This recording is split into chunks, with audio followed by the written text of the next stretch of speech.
राधे राधे गोविंदा, गोविंदा गोविंदा गोविंदा, राधे राधे गोविंदा, राधे राधे गोविंदा, राधे राधे गोविंदा, गोविंदा गोविंदा गोविंदा, राधे राधे गोविंदा, राधे राधे गोविंदा, राधे राधे गोविंदा, गोविंदा गोविंदा गोविंदा, राधे राधे गोविंदा। हे पुण्य आत्माओं, बहुत ध्यान से सुनिएगा। भगवान की लीलाएं गोपी मन में उतरती हैं। ये ऊपरी मन में खाली लीला याद रहती है, प्रेम नीचे के मन में जाता है। जो आत्मा मानेगा उसके हृदय में भगवान के प्रेम की टीस पैदा होगी, दर्द पैदा होगा। जो अपने को स्त्री मानेगा उसके ऊपर के मन में हमें हाँ याद है हमारे को, हमने सुनी थी बस। जैसे संसार की लीलाएं जिस मन में रहती हैं, ऐसे ही भगवान की लीलाएं भी उसी मन में रहती हैं, अंतःस्थल में नहीं रहती। तो नारद जी यशोदा के भाग्य की सराहना करके क्या कहते हैं, इस दृश्य को देखकर कि भगवान श्री कृष्ण पैर पटक रहे हैं मैया की गोदी में चढ़ने के लिए। कहते हैं नारद जी, हे यशोदे, तेरा सौभाग्य महान है, तेरा सौभाग्य महान है। बताइए, ऐसा सौभाग्य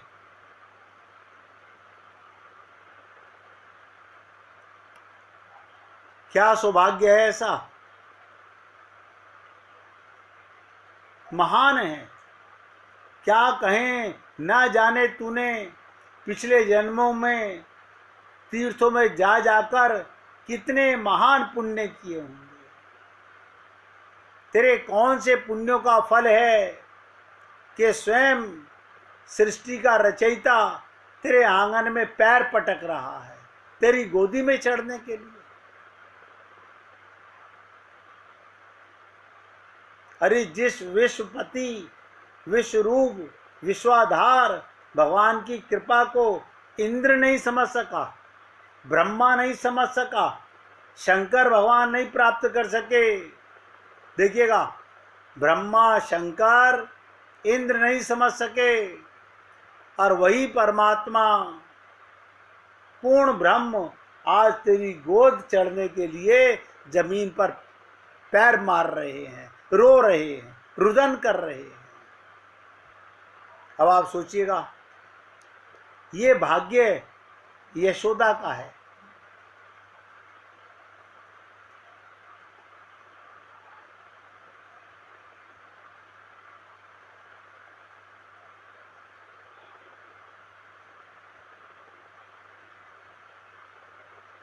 सोचिए, देवकी माता को छोड़कर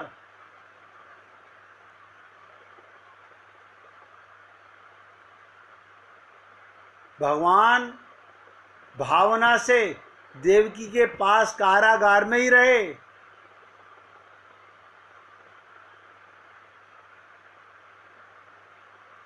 आपने कभी ये लीला सुनी नहीं होगी कि वासुदेव जी भगवान को छोड़ा है गोकुल में, लेकिन देवकी माँ भाव से अपने पुत्र कृष्ण को कारागार में अपने आंचल में छुपाकर अपने बाल कृष्ण को रखती थी।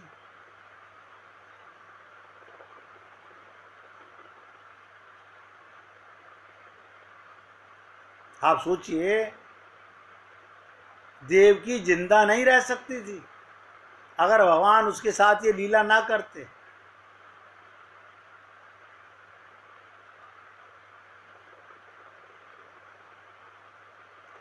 यशोदा के यहाँ जो कृष्ण आए,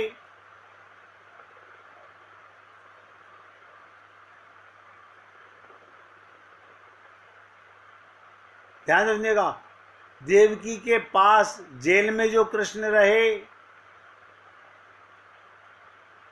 इससे मतलब क्या हुआ, अनंत रूप आए। भगवान कहते ना, जाकी रही भावना जैसी, प्रभु मूरत देखी तिन जैसी।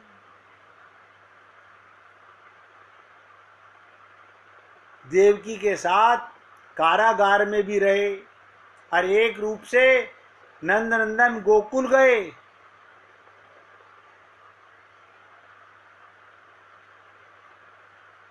लेकिन जब, अब ध्यान से सुनिएगा, जब भगवान मथुरा चले गए तब क्या हुआ?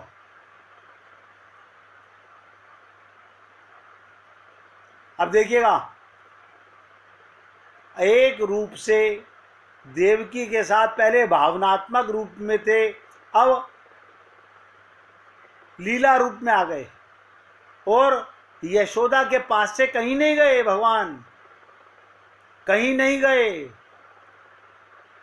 जब उद्धव गए तो नंद बाबा ने क्या कहा, उद्धव जोर से मत बोलना,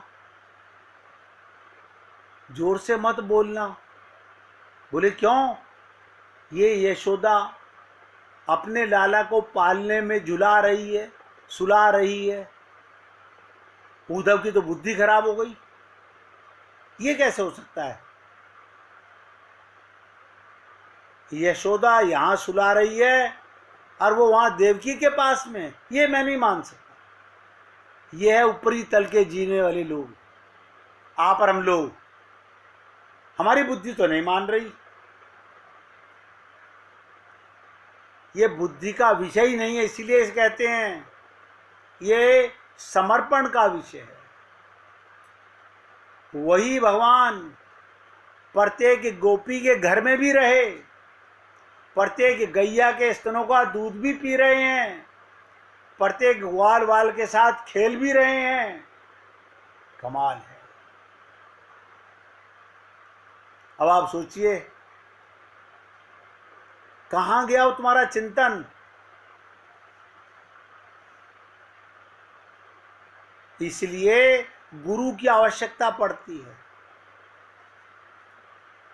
गुरु तत्व से समझाते हैं कि भगवान की कथा चाहे तुम अपनी भावना के आधार पर कह रहे हो यानी अपनी कल्पना के आधार पर, फिर भी झूठी नहीं है। क्योंकि भगवान श्री कृष्ण 5000 वर्ष पूर्व की घटना नहीं, उससे पहले भी कृष्ण थे, आज भी कृष्ण हैं। अनंत बार कृष्ण का अवतार हो चुका है। अनंत ब्रह्मांड में अभी भी कहीं ना कहीं उनकी लीला चल रही है।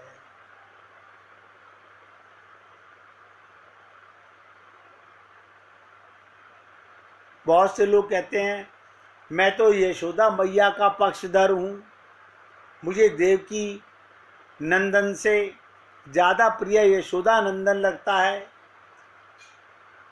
मुझे राज वेश की अपेक्षा उनका गोपाल वेश प्रिय लगता है, उनके वाम भाग में मुझे अपनी लाडली को देखना प्रिय लगता है, कुब्जा या रुक्मणी को नहीं देखना प्रिय लगता। अब इसमें सही गलत क्या हो सकता है?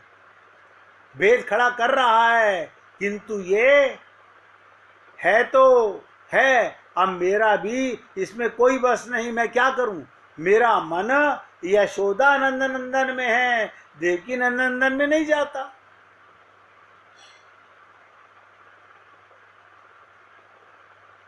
मुझे वृंदावन बिहारी से प्यार है, मुझे मथुराधीश से प्यार है, मुझे द्वारिकाधीश से प्यार है।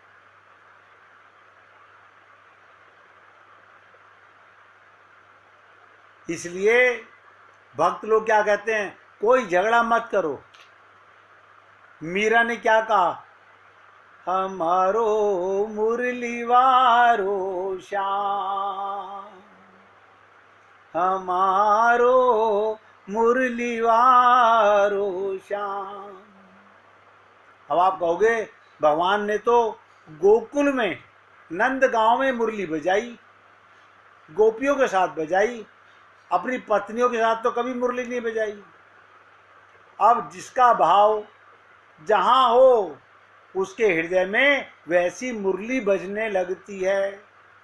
वो अंदर के तीसरे तल में, आत्मा के तीसरे तल में, अचेतन मन में भगवान का प्रेम पाने लगता है।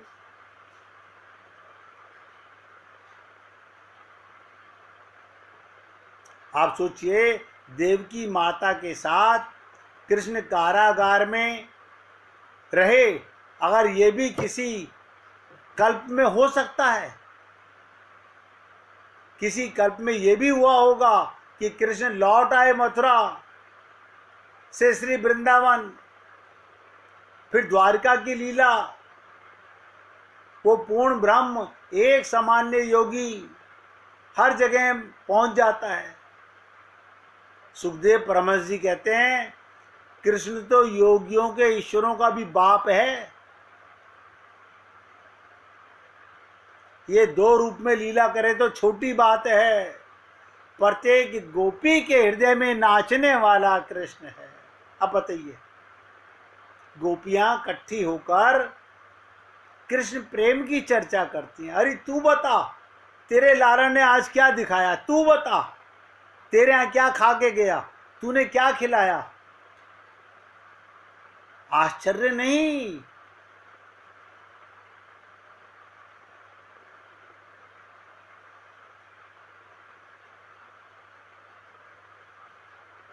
अब बहुत से भक्त लोग राधा रानी के प्रेमी हैं। वो श्री राधा का प्रेमानंद, ये मेरा अपने जनों से खुल्लम खुल्ला पक्षपात है। प्रेम पक्षपात करता है। मेरी स्वामिनी श्री राधा रानी हैं और कृष्ण भी मुझे प्रिय हैं। बताइए, अंतर देखिएगा। मेरी स्वामिनी श्री राधा रानी हैं और कृष्ण भी मुझे वही प्रिय हैं जो मेरी राधा के साथ रहें। देखो कितना बड़ा अंतर है। मुझे कौन सा कृष्ण प्रिय है, जो मेरी राधा के साथ रहें। बस इसी यही चलते ये नाटक चलता रहता है।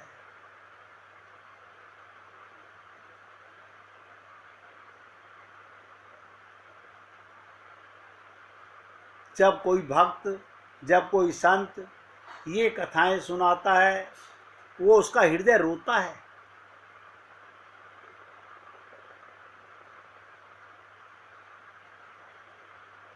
यानी जिसका मन वृंदावन को छोड़कर एक पल भी कहीं ना जाए, आगे ना बढ़े, वो कृष्ण है। यही भगवान श्री कृष्ण बताना चाहते हैं।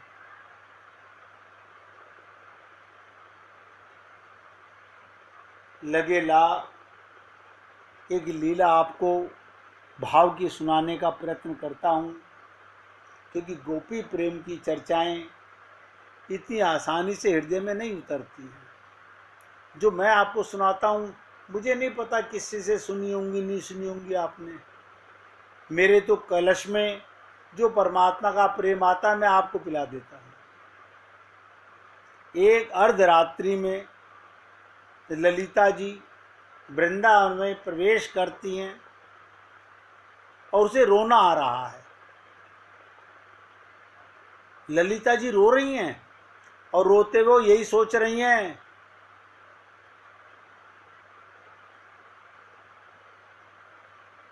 क्या सोच रही हैं रोते हुए, मैं अपनी राधा रानी को कैसे सांत्वना दूंगी। रो भी रही हैं और सोच रही हैं उन्हें सांत्वना कैसे दूंगी। फिर मन में आता है, क्या पता श्याम सुंदर खुद ही आ जाएं? रोते हुए हंसती है, बताइए, रोते हुए हंसी आए। ललिता, पागल बनाया श्याम ने तुझे, वो नहीं आएंगे।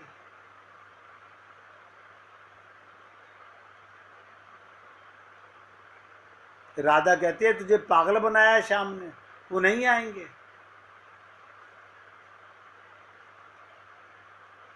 यानी कृष्ण के सामने ललिता है तो ललिता हो के बजाय बताएंगे, कुब्जा हो तो उसकी बात करेंगे।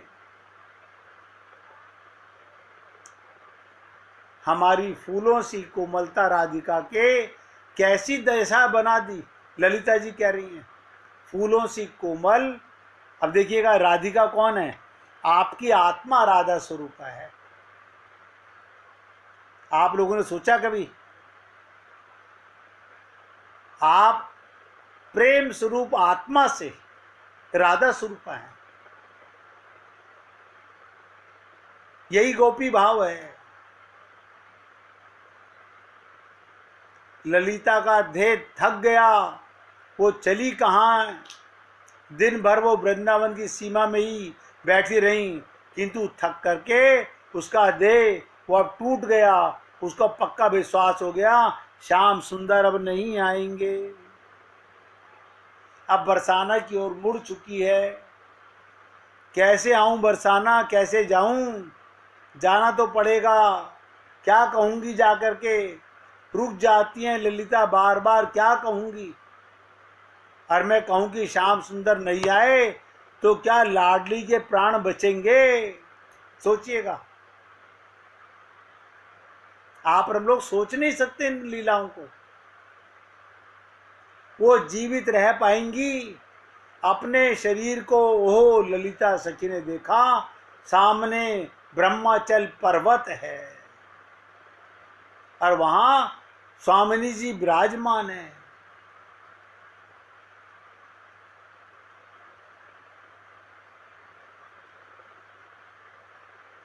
उचक्कर राधा देख रही हैं ललिता को। अब नहीं हिम्मत हो रही, ललिता बैठ जाती है, वहीं बैठ जाती हैं। वो रोने लगती हैं, चीखने लगती हैं, वो चिल्लाने लगती हैं, हे श्याम सुंदर, हे श्याम सुंदर। आप हम लोग बताओ, कब चिल्लाए प्रभु के लिए, कब रोए प्रभु के लिए? वो इसी नाम को चीख चीख कर बोलती हैं।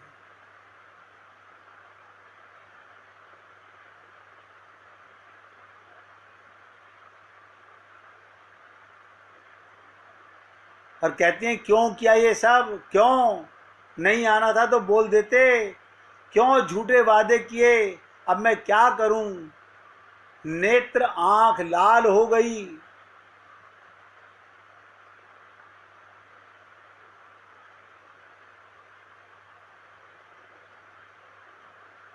उसी समय जब सुबकियां बंद गई ललिता की, तो एक आवाज आई, ललिता तू जा जा और गहबर वन में, सघन कुंज में मेरी प्यारी को ले आ, मेरी प्यारी को ले आ। अब तो ललिता के नेत्रों से आनंद के आंसू बहने लगे। देखिएगा, विरह के आंसू और आनंद के आंसुओं का अंतर।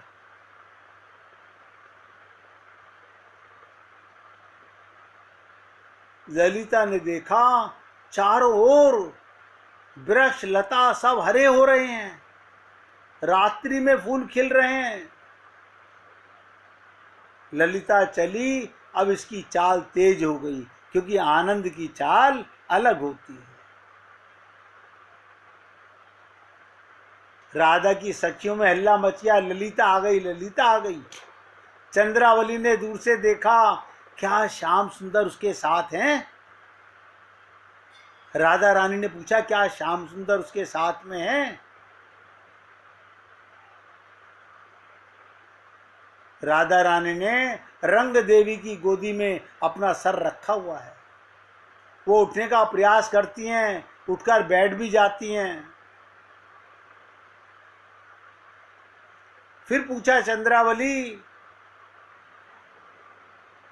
क्या साथ में श्याम सुंदर हैं? चंद्रावली फिर चुप रही। क्या हुआ? कांपती आवाज में लाडली ने फिर पूछा। ललिता को अब सब देख रहे हैं, उस पहाड़ी से अकेली आई है।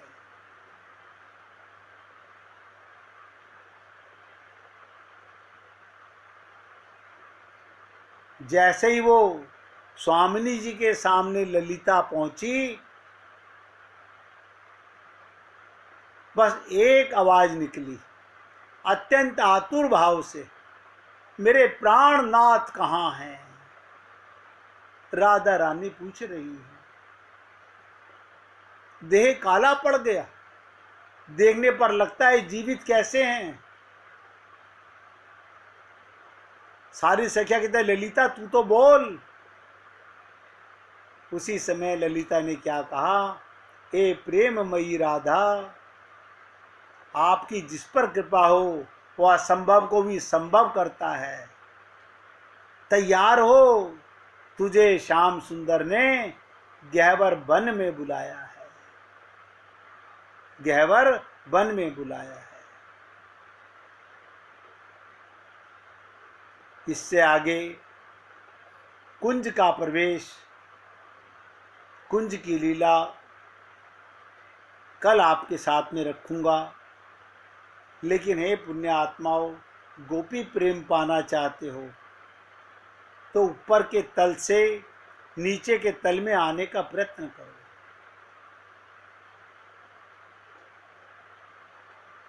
निवेदन करना मेरा काम है, मानना ना मानना आपका काम है। मैं ऊपरी मन से, जिसमें आप अपने को स्त्री पुरुष मानते हो, जिसमें अपने को जाति और शरीर मानते हो, भगवान का प्रेम पाना चाहते हो तो उसके नीचे के मन में, अंतःस्थल में, वहाँ जाना पड़ेगा जहाँ अचेतन मन है, जो भगवान के प्रेम से ही सराबोर होगा।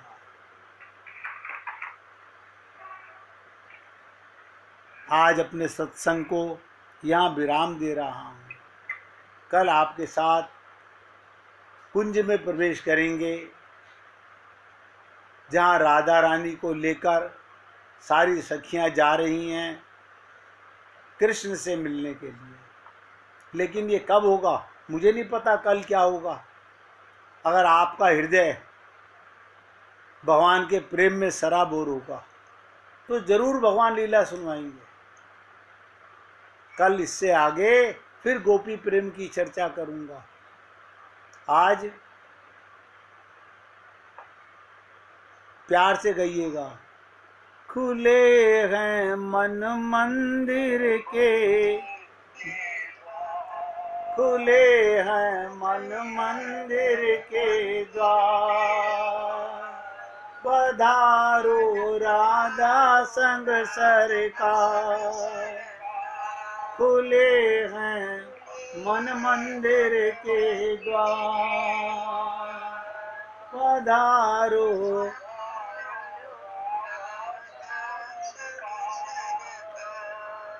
खुले हैं मन मंदिर के द्वार,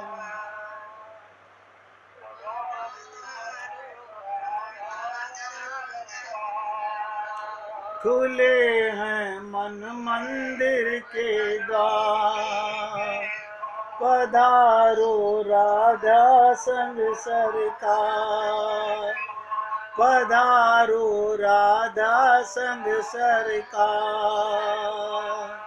पधारो राधा संग सरकार। बोलिए वृंदावन बिहारी लाल की जय। जय जय श्री राधे, जय जय श्री राधे। बोलिए लाल जी का मंगल हो, सभी भक्तों का मंगल हो। सबको राधे राधे भैया। सबको राधे राधे भाई।